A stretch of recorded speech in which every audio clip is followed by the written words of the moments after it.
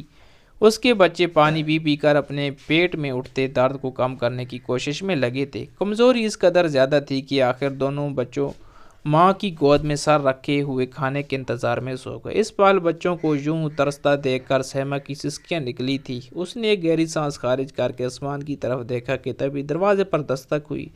اس وقت اس کے دروازے پر کون آ سکتا تھا؟ سیما اٹھی اور دروازے تک آئی۔ جو ہی دروازہ کھولا تو سامنے وہی بزرگ شخص کھڑے تھے جو وہاں بس اڈے پر سیما کو دیکھ کر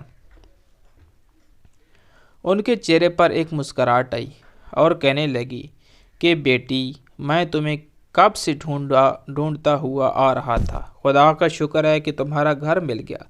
سیما نے جب یہ سنا تو فوراً اس بزرگ کو دیکھنے لگی اور گھر میں آنے کا کہا۔ وہ بزرگ گھر میں آئے تو سیما نے پانی کا گلاس ان کے سامنے کیا۔ وہ بزرگ اپنی جیب سے وہ پیسے نکال کر سیما کے ہاتھ پر رکھنے لگی تو سیما حیرت سے ان کی جانب دیکھنے لگی، کہنے لگی کہ یہ پیسے آپ واپس کیوں دے رہے ہیں؟ ان سے تو آپ کی بیٹی کا علاج ہونا تھا۔ وہ شخص فوراً سیما کو دوائیں دینے لگا اور کہنے لگا خدا بھلا کرے اس بڑے افسر کا جس نے آج ہسپتال کا دورہ کیا تھا۔ جب اس نے میری معصوم بچی کو درد سے تڑپتا دیکھا تو اس کا دل پسیج گیا۔ وہ کہنے لگا کہ وہ میری بچی اور میری بچی جیسے ہسپتال میں داخل باقی بچیوں کا علاج اپنے خرچ پر کروائے گا۔ یوں جو تم سے پیسے دیے تھے وہ بچ گئے، تم بھی مجھے ضرورت مند لگ رہی تھی بیٹا، اس لیے میں تمہیں ڈھونڈتا یہاں تک واپس آ گیا۔ سیما نے جب یہ سنا تو اس کی آنکھوں میں آنسو آ گئے۔ بزرگ پیسے دے کر وہاں سے چلا گیا اور سیما ان پیسوں کو واپس اپنے پاس دیکھ کر رونے لگی تھی۔ کیسے سبھی معاملات حل ہو چکے تھے۔ سیما سوچ بھی نہیں سکتی تھی کہ وہ کتنی بڑی آزمائش پر پوری اتری۔ وہ فوراً چادر کر کے گھر سے باہر نکل گئی اور سودا سلف لے کر آئی۔ وہ مرغی کا گوشت لائی تھی اور اس نے کھانا بنانا شروع کیا تو مسالے دار مرغی کی خوشبو سونگھ کر بچے نیند سے بیدار ہو گئے۔ ماں کو خوشی خوشی کھانا بناتے دیکھا تو ان کی خوشی کا ٹھکانہ نہیں رہا۔ کچھ دیر بعد تینوں نے سیر ہو کر کھانا کھایا تھا اور سیما خدا کا شکر ادا کرتی رہ گئی، اور یہ اس کی آزمائش تھی جس میں وہ پوری اتری تھی اور اللہ تعالیٰ کی طرف سے اس کے لیے رزق کے دروازے کھول دیے گئے تھے۔ چند ہی ہفتوں بعد ہوٹل میں باورچی کام چھوڑ کر چلا گیا تو مالک نے سیما سے کھانا بنانے کو کہا۔ سیما کا کھانا اتنا لذیذ تھا کہ مالک اسی سے ہی کھانا بنوانے لگا۔ یوں سیما بند کمرے میں رہ کر کھانا بنانے لگی اور اس کی تنخواہ بھی بڑھ گئی تھی۔